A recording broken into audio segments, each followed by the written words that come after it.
Hoy conoceremos la historia detrás de una paradoja que define el final del Mencho mejor que cualquier operativo. El hombre más buscado del continente, con 15 millones de dólares de recompensa, pasó sus últimos años construyendo una infraestructura para ocultarse. Casas de seguridad, rutas de escape, protocolos de comunicación encriptada. Pero la vulnerabilidad que no pudo ocultar no fue táctica, fue médica.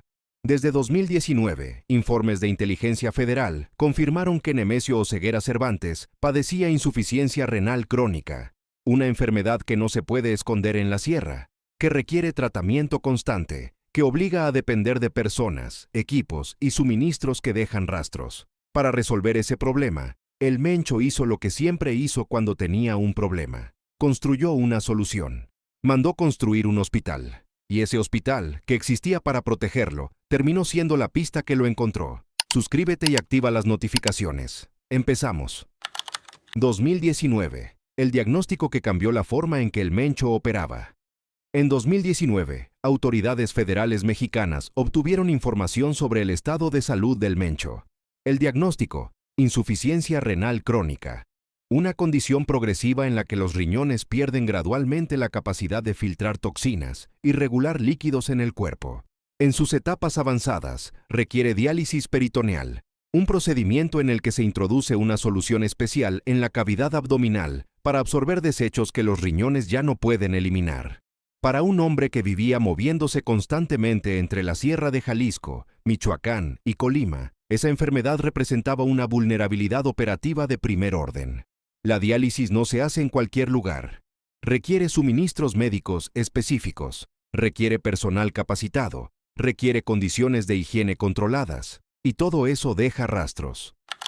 Cuando las fuerzas especiales aseguraron las cabañas del Tapalpa Country Club, después del operativo del 22 de febrero de 2026, entre el armamento y los documentos, encontraron algo diferente. Medicamentos. Una caja de Tationil, plus 3000 ml, un medicamento inyectable a base de glutatión, utilizado como antioxidante en pacientes con deterioro crónico. Soluciones para diálisis peritoneal. Insulina y glucómetros, que revelan diabetes mellitus tipo 2 concomitante. Antihipertensivos. Analgésicos hospitalarios. El cuadro clínico que dibuja ese inventario es el de alguien que no estaba simplemente escondiéndose. Estaba sobreviviendo. Con insuficiencia renal crónica, diabetes e hipertensión, el Mencho en sus últimos años no era el capo invencible de los corridos. Era un hombre de 59 años con múltiples enfermedades crónicas, dependiente de un esquema médico estructurado para mantenerse con vida.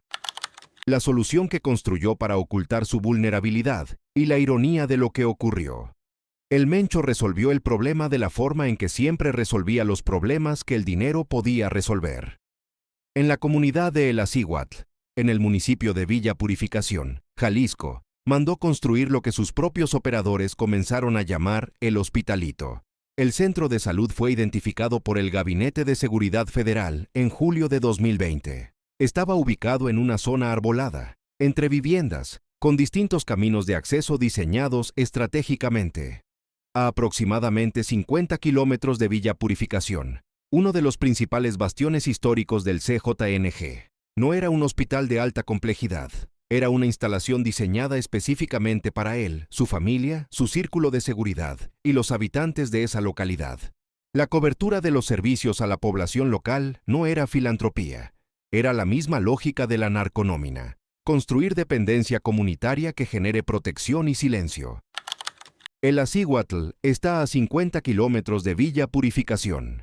Villa Purificación es el municipio donde el 1 de mayo de 2015, el CJNG, derribó el helicóptero Cougar de la Fuerza Aérea durante el operativo que intentaba capturar al Mencho. El mismo territorio donde construyó su estructura de salud clandestina es donde demostró por primera vez que podía enfrentar al ejército con armamento de guerra.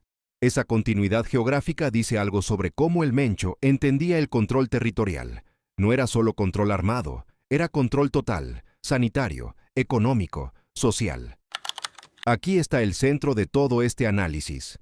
El Hospitalito fue construido para ocultar una vulnerabilidad, para evitar que el Mencho tuviera que ir a hospitales formales donde existía la obligación de reportar ciertos tratamientos, donde había cámaras, donde había registros, donde había personas que podían identificarlo. Era una solución de inteligencia operativa, aplicada a un problema médico.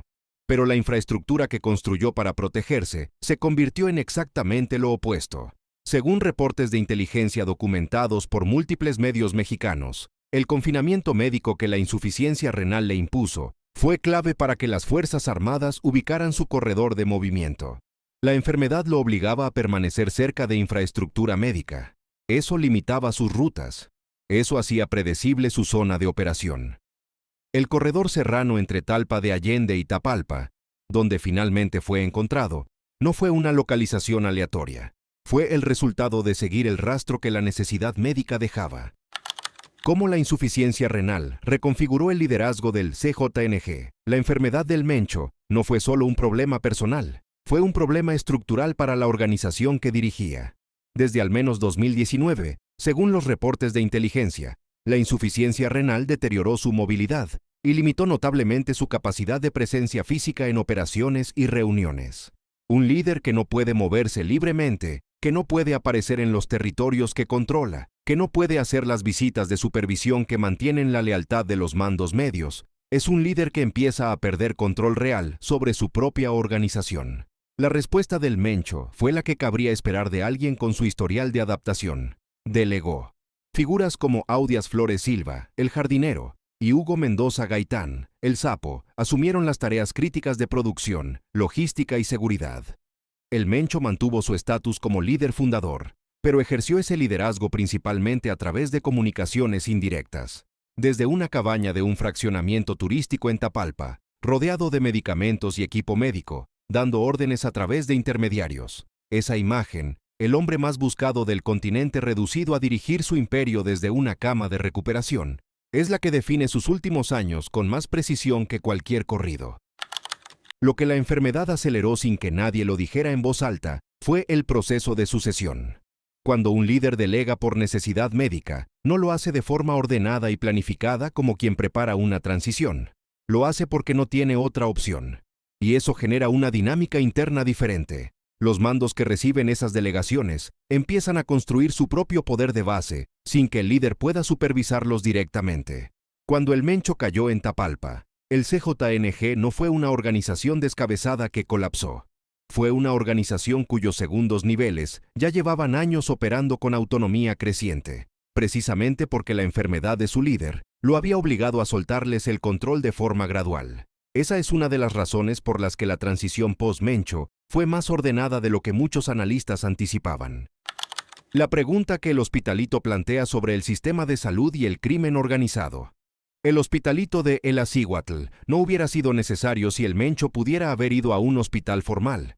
Pero ir a un hospital formal significaba registro, significaba posible reconocimiento, significaba personal médico con obligación legal de reportar ciertos casos. En un país donde su nombre valía $15 millones de recompensa, cada vez que alguien lo reconocía, era una amenaza mortal.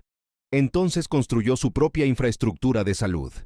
Y en esa decisión, hay una pregunta que el análisis honesto no puede ignorar. ¿Cuántos hospitales clandestinos como ese existen en México? No del tipo que describe el transcripto original, con quirófanos de alta tecnología ofreciendo servicios a múltiples cárteles.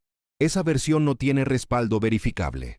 Pero instalaciones de atención médica básica para líderes y operadores que no pueden acceder al sistema formal sin exponerse, esas sí existen. Y su existencia habla de algo que el análisis de seguridad suele ignorar. El crimen organizado construye infraestructura social porque el Estado formal no llega, o porque el crimen organizado necesita ocultarse del Estado formal.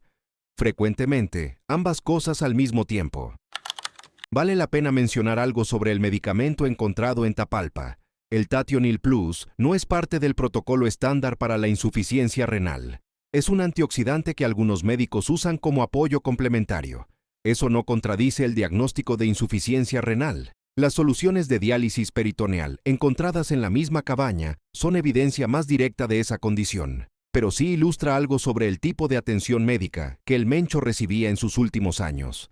No era atención de alta especialidad en instalaciones de vanguardia, era atención improvisada, parcial, limitada por las circunstancias de alguien que no podía acceder libremente al sistema médico formal. el hombre más poderoso del crimen organizado mexicano, con los recursos para construir un estado paralelo en 20 estados, terminó sus días en una cabaña con medicamentos de venta en farmacias y equipos de diálisis peritoneal de uso domiciliario.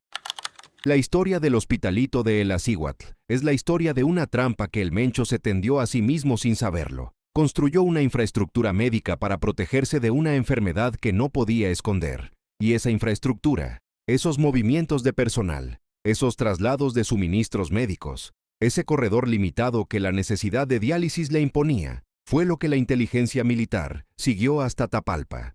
El Salmo 91 que encontraron en el altar de su cabaña decía: «Caerán 1000 a tu lado, pero a ti no te alcanzará». La enfermedad le alcanzó primero, y la enfermedad fue lo que hizo posible que el ejército lo alcanzara después. No el error táctico, no una traición de sus hombres. La biología, el hombre que derribó helicópteros militares, que paralizó ciudades enteras, que construyó el cártel más poderoso del hemisferio occidental, fue encontrado porque sus riñones fallaban y necesitaba medicamentos que dejaban rastros. Esa es la historia detrás del final del Mencho que los comunicados oficiales no contaron con esa claridad. Si este análisis te dio el contexto que los titulares no dieron, dale al me gusta y compártelo. Suscríbete a La Historia Detrás del Crimen. Aquí ponemos contexto donde solo había imágenes del operativo. Nos vemos en el siguiente.